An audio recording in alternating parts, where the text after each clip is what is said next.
We are so excited to be with you here today. Welcome to Leveraging the Voice in Student Choice. Now, you will see we have a voice theme going on, and you may have came to us this morning, or I'm sorry, today, expecting maybe a sighting of Blake Shelton or Gwen Stefani, but you're stuck with Ashley Judd. And no, I'm not the famous one, but I promise you're going to have tons of fun today and learn lots of cool things. I will allow my co-presenter to introduce herself for you. Hi, my name is Amanda Ball, and I teach fourth and fifth grade math to elementary students in Kentucky. And Ashley and I are both also digital learning coaches in our district, and it's great to be with you guys today. All right. So we may have a wealth of knowledge here, or we may have beginners with student choice. So this may be a brand new concept, or you may be an old pro, but hopefully no matter where you stand, you're going to be able to take something away today and put it to use in your classroom. You may be sitting there asking yourself, what are choice boards? I'm really confused. Well, choice boards are interactive slides, or they can also be done on paper. A lot of times we get going on this, especially in the past year, everything is digital, but they are also available. You can make these on paper and make copies and have students do everything that you see here on paper with pencil. But they are a way to host a variety of learning activities that provide students the opportunity to choose how to interact with their learning and demonstrate the mastery of standards. So it's kind of like a smorgasbord of different assignments that they could do to show you that they have gotten what you are teaching them, and then they get to select which ones appeal to them based on their learning styles. So with that, we're going to continue on, and we are going to talk about types of choice boards, because choice boards is an umbrella term, and we're going to actually break that down and look at what each type of these are. Okay, so there are two main types of choice boards. We have learning choice boards, and then we also have performance choice boards. Now, a learning choice board, what I want you to think when you think of learning choice boards, I want you to think of formative assessment. That is when we are quizzing and really gauging our students' understanding on these standards to kind of see where we need to go from there. Learning choice boards allow students to choose from various activities to practice and learn. So think along the lines of I Excel, I Ready, No Red Ink, Prodigy Math, anything that allows students to practice standards. Okay. This also allows for differentiated learning. When I am, when I teach reading, I know that I'm going to have students who, some students have no clue what summarizing is, and then some students are ready to generalize. And so we have to find activities that hit all the students, no matter what level they're on. And so on my choice board, I would perhaps make a choice board with higher level learning activities, and I would push that out through Google Classroom to my students that are ready for those higher order thinking activities. And then my students who are struggling, I may back down and find some activities that, if it's a struggling fourth grader, I might find some of those activities that hit third grade standards that build to that, and to make sure that they have that grasp before moving on to those age appropriate standards. We also want to think about multiple learning styles. We know, I know as an adult, I do not learn the same way as other adults. We all are different. We all have something that kind of makes us tick. And so we definitely have to take into consideration those multiple learning styles with our students. And choice boards are a great way to dive into that, because we can provide activities that maybe hit our auditory learners.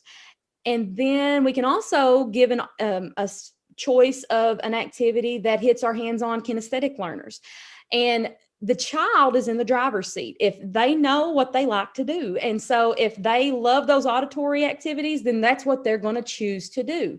And I'm not going to have them doing the same exact thing. Obviously, a kinesthetic activity is going to look a lot different than an auditory activity, but the student makes the choice. Now, are they going to be doing the same standard, improving the same skill? Absolutely. It's just going to look different. So when I give a grade to the student, I'm not going to penalize a child who may be a kinesthetic learner and struggle on an auditory activity. I'm going to give them what fits them, and I'm going to grade them on that performance. And then they're going to have that confidence because they feel confident in their performance in that, because that's how they work. Now, performance-based choice boards. These are where we're going to think of summative. When we are testing our students to see, okay, how well have you mastered this concept? Okay, so this allows for students to demonstrate mastery in the standards in the way they choose. Okay, so I'm not going to give one multiple choice test to all of my students and then give them back a grade. The student is actually going to go on a choice board, and I'm going to give them a variety of options of how they're going to demonstrate what they've learned with this standard. And then I'm going to grade them based on a rubric. It's going to be a rubric based grading system. So they're going to know up front how they're going to be scored on this project that they're doing. And you notice I mentioned that word project. I looked at the agenda, and there's a lot of project-based learning sessions that I've seen, and choice boards and project-based learning, they go just like this. So keep that in mind when you're visiting these other sessions. One of my favorite things is this next bullet point. Performance-based choice boards allow students and give them the opportunity to create rather than just respond. So many times we get caught up in the hustle and bustle of our everyday, we've got to hit these standards, we've got to get all this covered by state testing time. And a lot of the times we're pushing questions out to them, wanting them to respond back to us, and we don't give our students the chance to create and express themselves. And choice boards, specifically performance-based choice boards, give them that opportunity to be creators rather than consumers. And that is when we really have hit, if you will, the jackpot in the classroom, is when they are actually pushing out and creating to show their learning. And then with that, you also have authentic artifacts that students are producing. And when we get into talking about the way we're going to collect this student work, we're going to talk about living portfolios, and those authentic artifacts. We can kind of bundle those up and keep those and pass those along to parents, which of course will love that. But we can also pass those artifacts along to the teachers that they're going to encounter later on in school. So it's kind of like your evidence of growth as a student. So they know what it helps with vertical alignment because they know what the student did the year before, and they can kind of see their performance level. Now, this is a tic-tac-toe choice board, and she created this for her special education students because the activities they were doing in the classroom were not really conducive to students who are facing obstacles that have challenges in learning. So she created this choice board, and you can see here, she gave students a choice to play a Kahoot to answer these questions about the Watsons Go to Birmingham. She gave the choice of a quizzes activity. They could write about a character. She has a hands-on choice. She has an ed puzzle. They were able to create by illustrating. They were able to record a flip grid, or they could do a matching Google Slides activity. Now, I want to draw your attention to the square in the center here. This is the must-do square. Now, let me say this. On a tic-tac-toe choice board, you do not have to have a must-do square in the center. You can choose not to do that. But a lot of teachers like this because, maybe you need to get something for like a progress monitoring for all of your students. You want to make that your must do. That way it requires every student to complete that choice. And then from there, they have the option to make their 3 in a row from any of these other activities. Okay, so they can choose how to make that 3 in a row from the tic-tac-toe. All right, moving on. Here's an example of a performance choice board. Okay, now this is obviously themed with the all favorite Fortnite. Children and adults alike are Fortnite fans, so this is definitely going to be a hit with your students. But with this choice board, students are going to create a digital or a paper version with the platform and media of their choice to demonstrate their knowledge of a skill that you've just covered in class. So this is going to take the place of your traditional 40 question multiple choice test. You're not going to give that traditional multiple choice test, but rather students are going to choose one of these platforms to complete their demonstration of learning. And we've pulled some screenshots here of some options. Google Slides, they may create a living poster. You know, we've always, back when I was in school, we would do the posters. Well, with Google Slides, you can do a digital poster. Powtoon, they can create a Powtoon video. If you are doing summarizing or sequencing, maybe you would have your students go in Powtoon and create a cartoon that shows the sequence of the story. These bottom two screenshots here, that is going to go back to away from digital. Now, we just came out of a virtual school year. Amanda and I, we went back and forth from virtual to hybrid to virtual back to hybrid. So it's very important. I know before this virtual school year, we had a lot of technology gaps, but when we were catapulted with COVID into this virtual school year, our district made great strides, and now we are a one-to-one district. So we don't have to worry about students not having the technology to do this. Now, I know not all districts can say that. So it's definitely important to keep in mind that you make sure that you offer a variety of activities that are both digital and non-digital. That way you make sure that you are encompassing all of your learners, and that something that is out of their control doesn't limit them from participating. And that's what these two options down here. You can dress up and present a presentation of a character from the book. You can dress up like a character. Or the all famous diorama. Get a cereal box or a shoe box and create a diorama of whatever you're learning about. So definitely make sure you give both of those options there. All right, now we're going to talk about some chair turning tools of what makes choice boards work. But before, okay, so we're going to talk, obviously we have all came out of virtual learning. I know going into this summer presenting at all these conferences, I was extra nervous this year because in the back of my mind, I was like, this whole nation has just taught virtually for an entire year. What in the world am I going to be able to tell them that they don't already know? So it's very nerve-wracking because I'm sure you're looking at these pictures here on this slide and you probably know what all of these things are. I'm not going to teach you anything new here, but we are going to go through and tell you how. Our goal is not to show you a brand new tool, but maybe a way to use the tool that you hadn't thought of before. So our first tool here is Kahoot. Now, Kahoot is just a fun quiz software. Now, I will say that in the 100% virtual mode of teaching, I found Kahoot was a little bit difficult to use.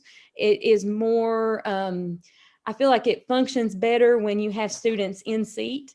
That's just my personal opinion. Next to Kahoot, we have Quizzes, which is very similar to Kahoot. Again, we have that asynchronous and synchronous version. So if your kids are with you, you can do the live version, but if they are participating and doing their classwork maybe after hours as a virtual student, there is also that asynchronous version so that they can do that later and still participate. Pixton was actually a new tool that I ran across this past year. We were trying to find a way to do a virtual Valentine's Day party, and I ran across Pixton and actually had my students design their own Valentine's cards and share them with the class. And they were quite hilarious because 4th and 5th graders are not on the love train just yet. So there's some very funny Valentine's cards that came out of that. So definitely Pixton is like a comic strip creator.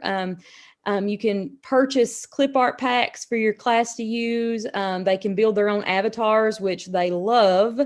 And they can also illustrate their stories. I teach writing. So if you wanted to have your kids write a short story, Pixton is a great way for that performance choice board that they could let their stories come to life. Flipgrid, nothing new there. Flipgrid has been an old favorite of mine. Everybody I feel like has probably tinkered around with Flipgrid a little bit. What I want to say about Flipgrid though here, my son is dyslexic, and so he struggles with writing.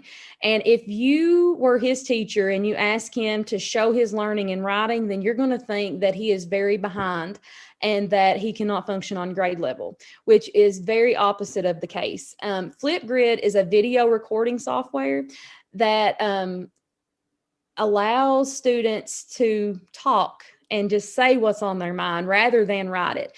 And when you put him in front of a camera and ask him to summarize something that he's read or to infer something from a story, he's going to blow your mind. And that is something, when we talk about inclusive classrooms, Flipgrid is a great tool with a choice board to level the playing field. When you can put a kid and you can remove the obstacle that's holding them back and let them shine, the child gains confidence. You can actually see what they know, and it works so well because it's the great equalizer. So I love Flipgrid for that. These next few tools, No Red Ink, that is a language arts platform that allows them to practice language arts skills. I love it because it's multiple question types. It's not just traditional multiple choice. They have to go in, edit, and create, and move around and punctuate. So it definitely hits those higher order thinking questions. Edpuzzle, I am the poster child for Edpuzzle. I cannot sing its praises enough. Edpuzzle allows you to take a video. You can video yourself teaching a lesson, and then it also allows you to pause throughout the video, inserting questions that students must answer in order to move on into the video. And what I love, this right here, is my favorite thing to integrate in choice boards, because it's like I'm cloning myself. If these kids are doing this Edpuzzle, they're hearing my voice, they're hearing me teach them the skill, they're stopping periodically to practice and to show me that they're listening.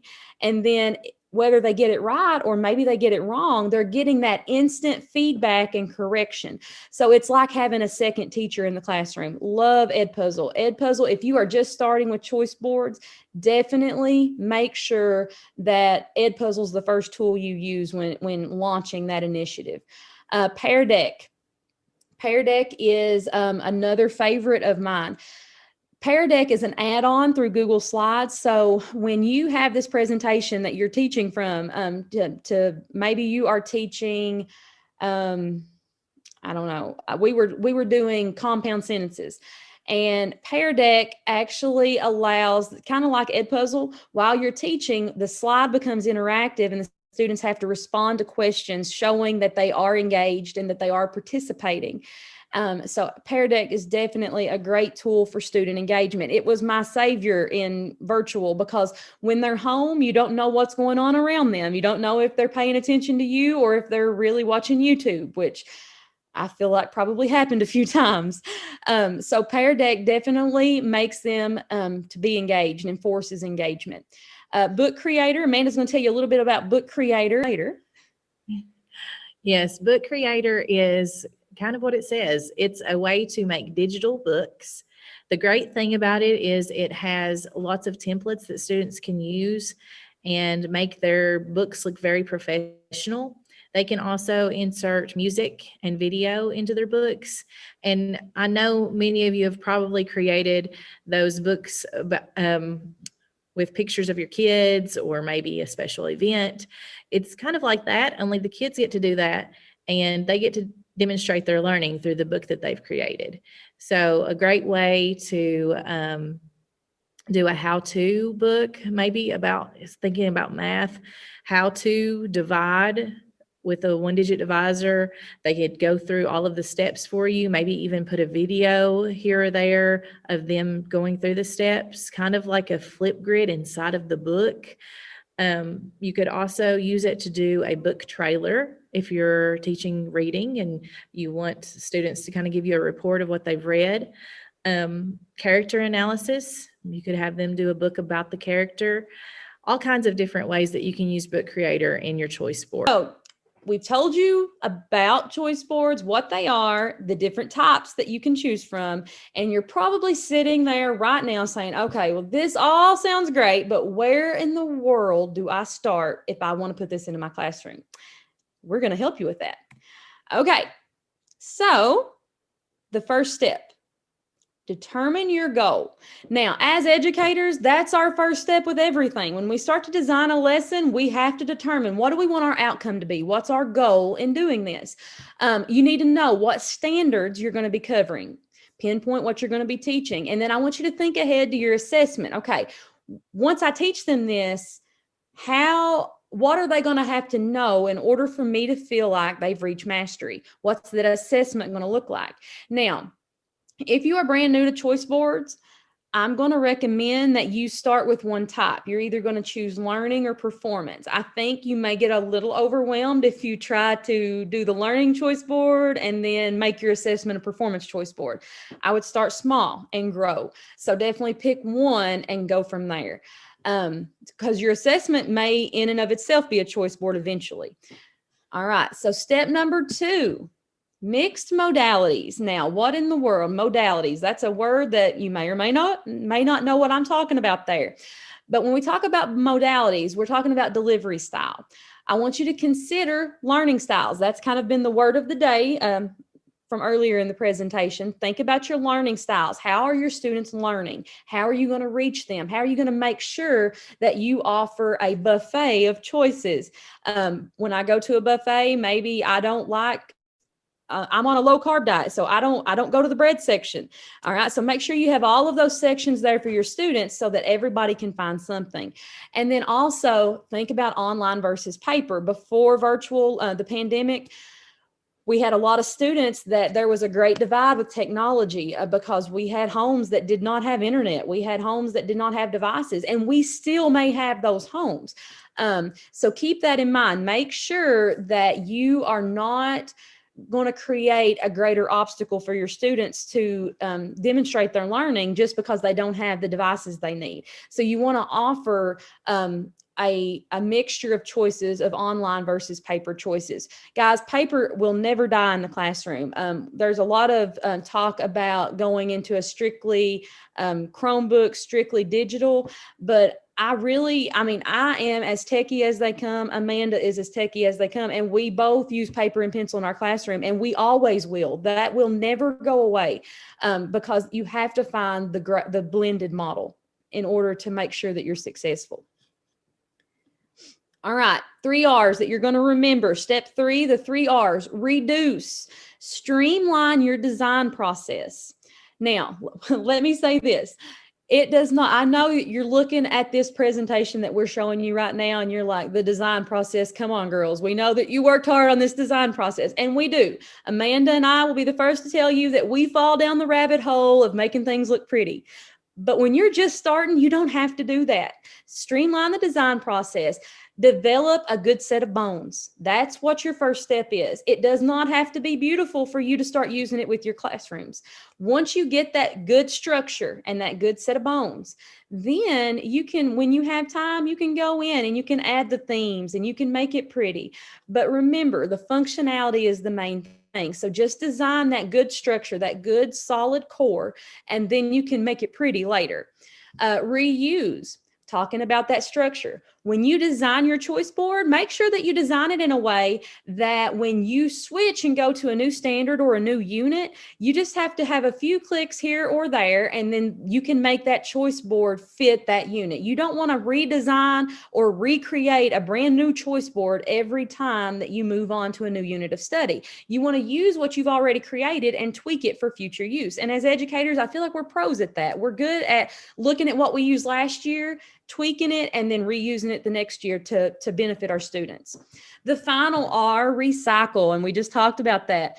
Continue to tweak what you've already built. Do not reinvent the wheel. We have no time for that as educators.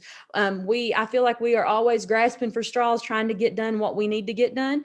So definitely take what you've got and make it what you need instead of redoing the whole thing. Okay, so we're going to get into these examples. All right, Amanda, take it away. Okay, so the first one you see is a tic-tac-toe choice board. We've talked about these several times, and you all also saw an example whenever Ashley was talking about learning choice boards. The students are required to make a tic-tac-toe, and you can use that center block to be a must-do if you choose to, but it's not particularly necessary. It just depends on what your activity is, and if there's something in particular that you are trying to assess formatively that they can do, and you want to put that in the middle. So that's a great way to gauge that. The next style that you'll see is a learning menu, and it kind of is just what it says it is. If you go to a restaurant and you sit down, you're going to have a menu that has your appetizers and then your maybe your salads and your entrees. Desserts will follow. Well, this is a great way of putting similar activities that are assessing a certain skill together so that students can choose as they go. They just have to do one in each category. And they would choose one entree, one appetizer, or you can have them choose more than one if you have more time than that. Or if you want to spread this out over a full week, you could have them choose one per day to do. So it's very flexible. And you can see over on the left side of your screen that you have a paper copy that you could hand out and make copies of, or there's also a digital copy that you can see over on the left side of your, or on the right side of your screen, that has links that would take them directly to all of the activities that they're doing there. So that's a good representation of one that could be used with either paper or digital. This is one of our favorites. It's called the Mustard, Ketchup, and Pickles Choice Board. It gives students in the mustard column something that they must do. In the ketchup column, we have found ourselves using this a whole lot in this past school year. We had a lot of students who needed to catch up on work. So that will give them a particular set of assignments that maybe you're getting ready to put their grades in for the week, and they've got to make sure that those things are done. So that gives them an opportunity to catch up on those items. And then the last one is pickles, and it is the opportunity for them to pick the activity that they're going to do. So it kind of combines multiple things into one nice choice board, and this can be used on paper, or you can also link items on this and use it like a hyperdoc as well. This choice board is a great option if you have a lot of early finishers, because that pickles column is priceless. Yes. Okay, so I'm going to go into a little bit more depth with these because I included links here for you, and also this is how I started with choice boards. So this is a pick 1, 2, or 3 choice board. So you just give them some choices, very simple, and they may pick one, like the top one that you see, the quadrilateral choice board. I wish that I would have included what this looked like the first year I did it, because it was not this fancy. It didn't look this pretty. It was basically just a list and said, pick one of these things to do. And I didn't have samples for them. I didn't have examples. They just kind of had to wing it. And as I have used this over and over again, I was able to fancy it up a little, and I also was able to include student samples from prior years. So I just took off all of their identifying information and I put that sample in there. I plugged it in so that students could see what a good example would be for them to kind of mirror their assignment like. So there is a link there that is, you should be able to click on it and go to it and make a copy of it if you would like to try to use that one. Any of these freebies that we give you today, they are a great place to start. Teachers Pay Teachers also has some great choice boards already created for you that you just have to plug in some of your favorite tools or some links in there and get started, and you can start rolling with this as soon as you go back to school. So take these and do with them what you will. The last one that you see there, that Among Us Fractions choice board, I designed this one as well, and I spent a lot of time on this one. It was one of those rabbit hole adventures that I went on, but I tried to mimic it like the game as much as possible. So you can also click on that and get in there and explore. Make a copy of that one as well. Use it, change things as you need to. Change those links to fit your needs, whatever you need to do with it. It was really fun to make because I have children myself, and they were all into Among Us at the time. I know it's kind of died down a little bit, but the kids really still love to do this. And it gave them an option to choose one again, or maybe two. I think I told them to choose two of the activities that are included within it. And they just really got rolling with it, and they loved it. It's like having a finish line. So you give them this assignment of picking so many, pick 1, 2, 3, whatever you choose to do. And they know where the finish line is. So they know this has to be, there's no question, this has to be done before you can leave my class today. And so it gives them the motivation to stay on task and to get through it. Plus they get to choose what they're doing. So they feel like they have some control, and that increases that engagement like we talked about earlier. All right. And that brings us to the finale, and that is the freebie. And because you were such great participants, we are going to give you a free template of the mustard, ketchup, pickles choice board. And I know that I saw some people in that chat that were really loving this choice board, so they're going to be excited to get this freebie. Also, we want to leave you with these final words. Big things often have small beginnings. And going back to what Amanda said about that first choice board that she did, she gave them 3 choices. They picked 1. You do not have to have a 9-choice tic-tac-toe choice board. Start with 3. Start small and build. And remember that nothing is ever too small. If you want to give them 2 choices, that's fine. But always don't be afraid to try. You may try it and hate it. You may try it and think, how have I taught without this all these years?